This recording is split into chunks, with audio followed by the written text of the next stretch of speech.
afternoon and welcome into Two-Man Game here on ClavesOnline.com. I'm Matthew Rocc. That's Bob Ramsey. We're here to talk a little Billikens basketball on this fine Thursday afternoon. Rammer, how you doing today, sir?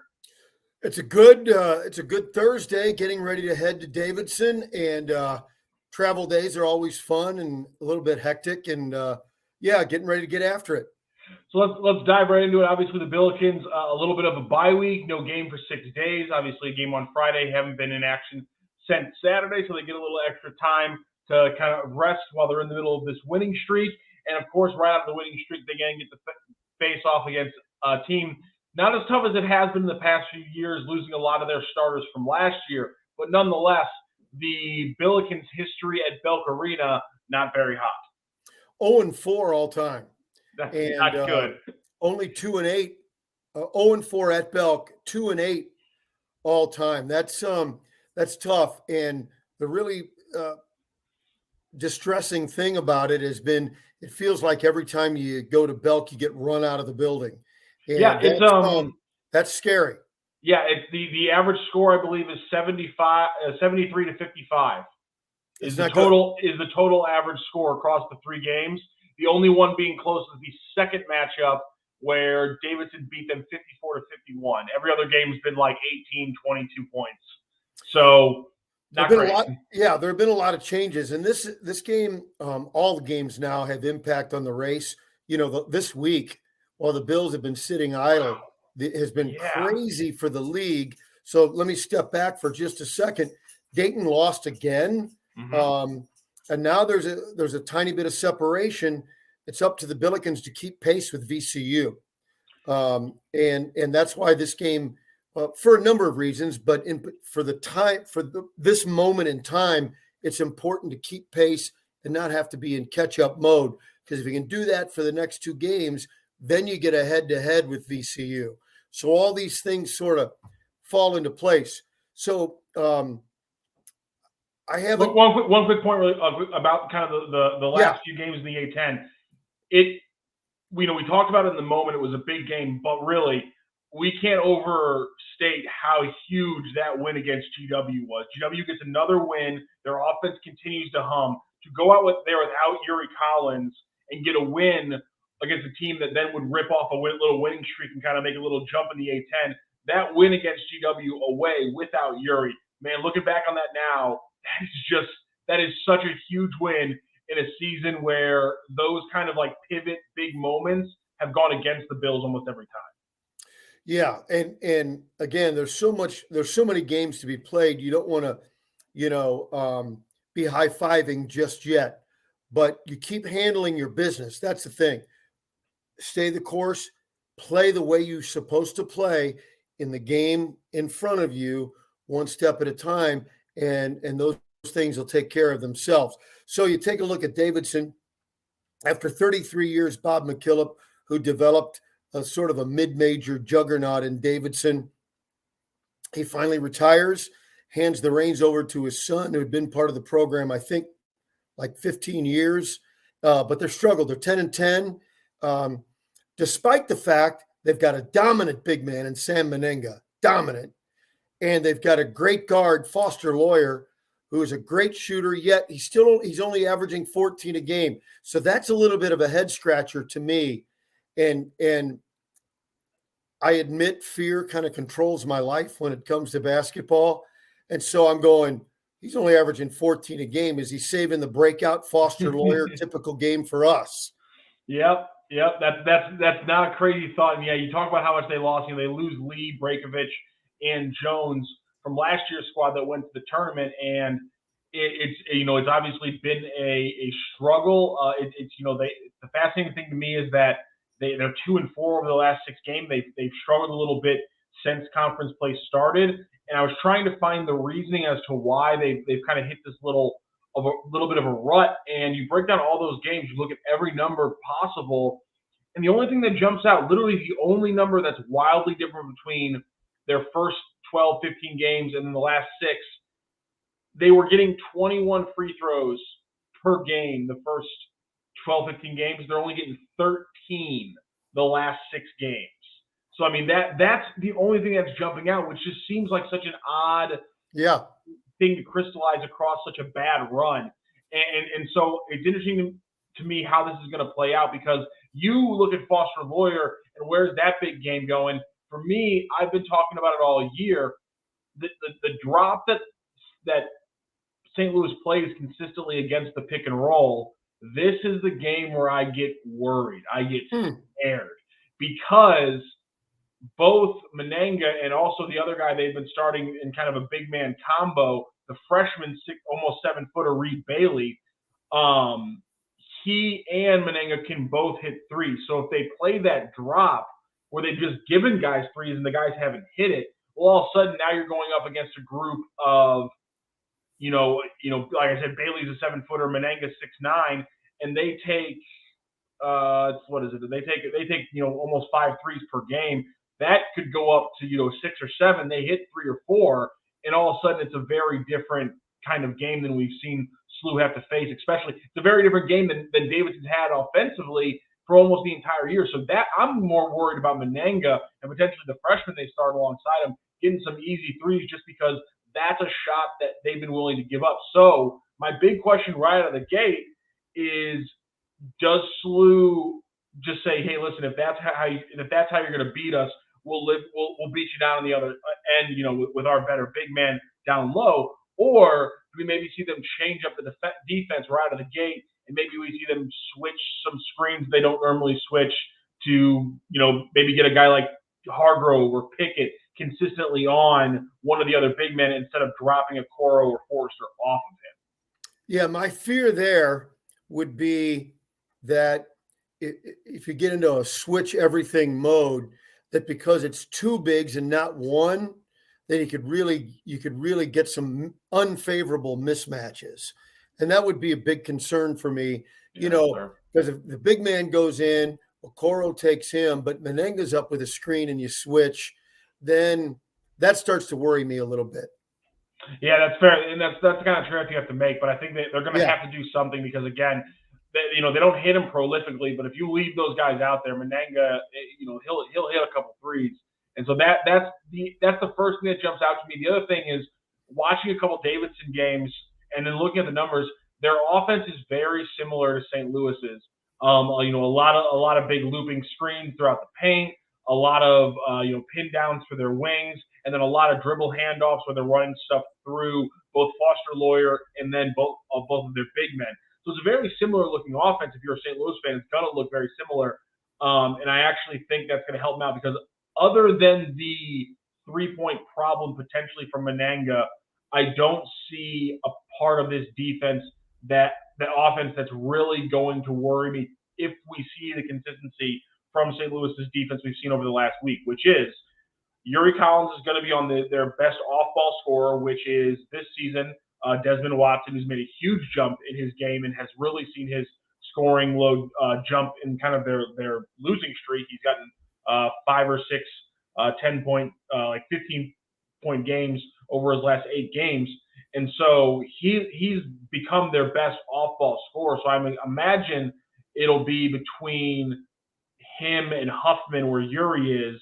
Well, then the question is kind of what we've seen in the last few games, who then takes the ball handler and Lawyer?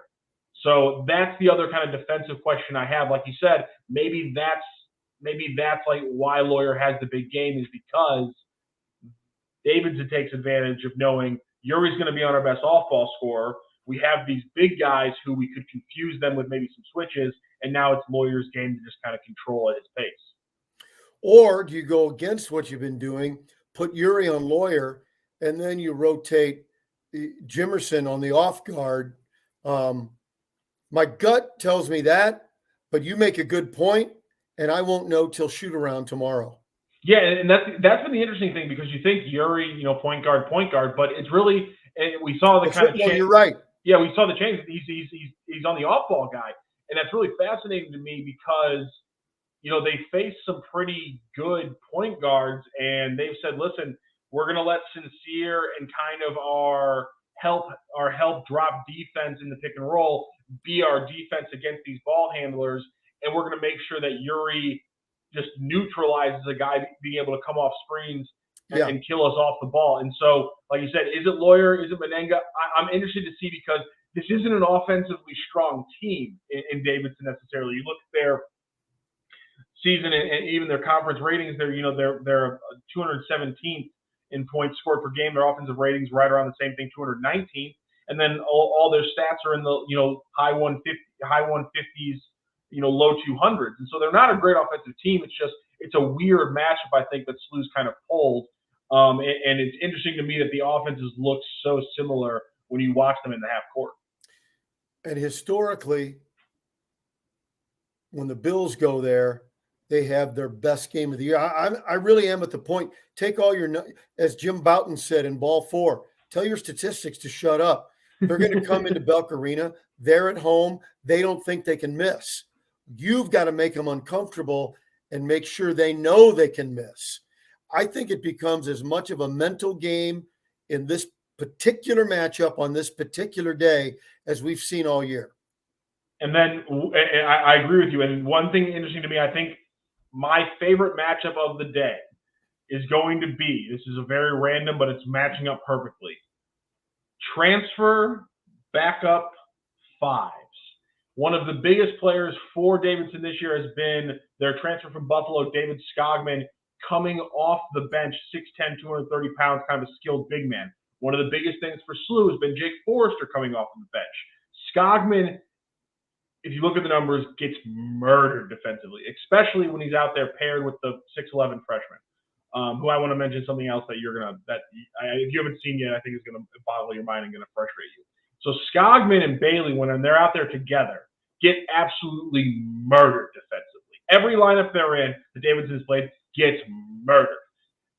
At the same time, every offensive lineup that Jake Forrester is in for St. Louis, for the Billikens, is one of their best offensive lineups. So bench on bench, Forrester should just shred these guys offensively. And I think, honestly, he should be able to contain these guys defensively. So take away the big names that we've been talking about offensively and defensively. Skogman and Forrester, the backup fives, is going to be a huge factor because Skogman's also a guy who will take a three every once in a while as well. So does he maybe get the upper hand by getting two wide open threes early in the game? I'm not sure, but I really think this could be a big Jake Forrester game. Yeah, my concern is that the Billikens concentrate so much on the three-point shot, which they must. Yeah. That's not a criticism, but that they'll have trouble controlling the boards because of the focus on the three-point line. And if they don't control the boards, they don't win. That's and that's one thing that's interesting to me is that Davidson is not a very good rebounding team. I keep mentioning that maybe you don't worry about it. That's a good point. And Menenga's a good rebounder. He's 6'9", 250, gets about 8 rebounds per game. That's why I think they're going to have to put Okoro on him, which is why the three-pointer thing worries me. The other thing is, again, you're going to see that they start a 6'11" kid next to Menenga, and you'd be like, wow, that's a lot of size. I could be worried about the boards. Rammer, he's 6'11", and he averages 2 rebounds a game. And he's a freshman. He's going to bulk up. He's a skinny kid, but also he's 6'11" and only averages 2 rebounds a game while playing like 21 minutes, which is insane to me. So I haven't seen him. So what area does he cover? Is that where you let Okoro guard him and be able to freelance a little bit because you're not worried about the kid, and you put Pickett or Hargrove on Menenga because they both have a little more maneuverability around the court inside to out? Yeah, Bailey, he's definitely for being almost 7 feet tall, he's definitely a 4 in that he's hanging around 12 to 18 feet. He steps out to the 3-point line if you sag off him a little bit, and that's why he's not getting a lot of rebounds because he's not necessarily in the traditional power forward position. He's a very classical, stereotypical stretch 4, 7 foot tall, not very good at defense kind of guy, not a great rebounder. He's very kind of stereotypical in that way, but he moves really well for his size, and he moves really well on the perimeter for his size, which is why he's kind of just a very extra tall wing. But we keep talking about Davidson having weird good games. This will be the game where you're like, see, look at that, 8 rebounds. You see, if he bulks up, he could do it every night. Like that's something it's like something I could hear coming out of the the home broadcaster's mouth against St. Louis, because that just seems how it goes against Belk. We keep talking about three-pointers. Those 3 big blowout games, the Wildcats shot like an average of about 57% from deep. So it lines up not well. But again, this is also a team that's only returning about 30% of their scoring from last year. Usually bodes well. Got to have more rebounds, fewer turnovers, more free throws. Got to have those things. Yep, and like I said, their free throws are trending down. That's going to play well. The turnovers thing's a big thing. Some of the numbers that A10 Stats on Twitter kicked out, that shouldn't really surprise you. SLU's is like the worst team in the A10 at forcing turnovers, which isn't really surprising. Travis has mentioned it. We've mentioned it. At this point, I want to see a better defense. I still need to see more defense, but at this point, for me, just consistently staying in front and having your system executed is enough for me. I'm not worried necessarily about on-ball steals and things like that. I think we've seen more and more guys like Sincere Parker, Yuri Collins get their hands on more balls and things like that in defense. And so I think the defense is getting better, and that's going to be interesting to me because if you look at kind of how the top of the A10 is starting to stratify itself a little bit, you have Dayton way up at the top, and every number you look at for them makes sense. It's like, yeah, that makes sense that they're that high. VCU has had a huge shooting bump in conference play that's bumped up their offense, and their defense is also incredible. But their free throw rate's 45%. So I'm wondering if that offense is a little bit bumped up right now. So I'm not buying VCU as that much better than St. Louis by the numbers, but it's going to be interesting to see how over the next few games can St. Louis get their defense a little bit closer to the average, and can Dayton and VCU continue their kind of hot offensive, or I should say VCU's hot offensive game. Dayton's struggling right now because there's still some questions for me, but every week, other than the Dayton stuff, I think we're seeing St. Louis get a little bit better. We're seeing VCU get a little bit better. Fordham's still a little bit of a question mark. GW is getting a little bit better. So there's still some things out there, but I do think there's room for St. Louis to prove themselves as a top 2 or 3 team in the A10 as things get rolling here. Well, I would hope so, since they're tied for first. Well, yeah, I'd hope so. I'm just saying. I'm saying going forward, if Dayton struggles like this, keep in mind, if Dayton, and you know what, I'm kind of being pessimistic. Would you usually like me? If Dayton struggles like this, and VCU's offensive, bump isn't sustainable, then if the Billikens play better defense like they have the last week, then they can prove themselves over the next 2 weeks to be the best team in the A10. But they have to show the same defense they've shown over the last 3 or 4 games, the next 3 or 4 games, before I'd be comfortable saying that. Now, if they do that, and if VCU doesn't continue their offense, then, and with what Dayton has shown in the last 2 weeks, St. Louis is the number 1 team in the A10. But if VCU continues this, and if SLU slips up like Dayton has, it gets that top 3 gets all kind of muddled again. Yeah, well, Dayton's not in the top 3. No, not anymore. I guess, yeah, not anymore. They've got to earn that back again. Yeah, that's fair. Having said that, the fact that there is a vocal part of their fan base that's upset with their coach just boggles my mind. He's terrific, and Dayton is good. I think they will earn it back. Keep in mind, where I'm the first one to say, well, look at their meaning the Billikens record. They only got 1 loss. I understand what the schedule's been. And as we get into February, as the schedule turns to February, really starting a week from tomorrow with VCU, the schedule really jumps up a big notch. And of that, in the last month, you've got 4 games, 2 with VCU, 2 with Dayton, 1 more with Davidson. And those are the tester games. There's no doubt about it. Absolutely. Can the Billikens defense keep getting a little bit better? And can they stop the Belk Arena Curse? Those are the big questions going into Davidson for the Billikens. Rammer will be on the call with Earl Austin Jr. on KMOX, and he's got a flight to catch out for that game. So, Rammer, thank you so much for joining us. Before we get out of here, please tell everybody about our friends over at Royal Banks of Missouri. Royal Banks has been in our area for over 60 years. St. Louis proper, St. Charles, the East Side, new locations in Northeast Missouri, and each and every branch makes you feel like it's your hometown bank. Royal Banks of Missouri, where better service means better banking. Member FDIC, and equal housing lender. All right, it is.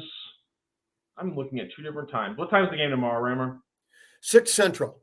6 Central. Okay, for some reason. Oh, that's why. My computer always puts itself in the wrong time clock. That's why. 6 Central tomorrow for the Davidson Wildcats and the St. Louis Billikens. Again, you can hear Rammer and Earl Austin Jr. on the call on KMOX. Rammer, have a safe flight. Have a great game. In St. Louis, this has been the two-man game. Thank you so much for listening. We'll be back next week talking more St. Louis Billikens.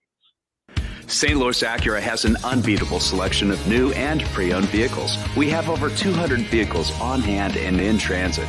Get the new 2023 MDX or Integra with up to $1,000 in loyalty. Rebates and financing as low as 3.9% for 60 months. You can also lease the 2023 MDX for as low as $599 a month. Or get a pre-owned certified MDX with 3.99% financing. St. Louis Acura, better than ever for you.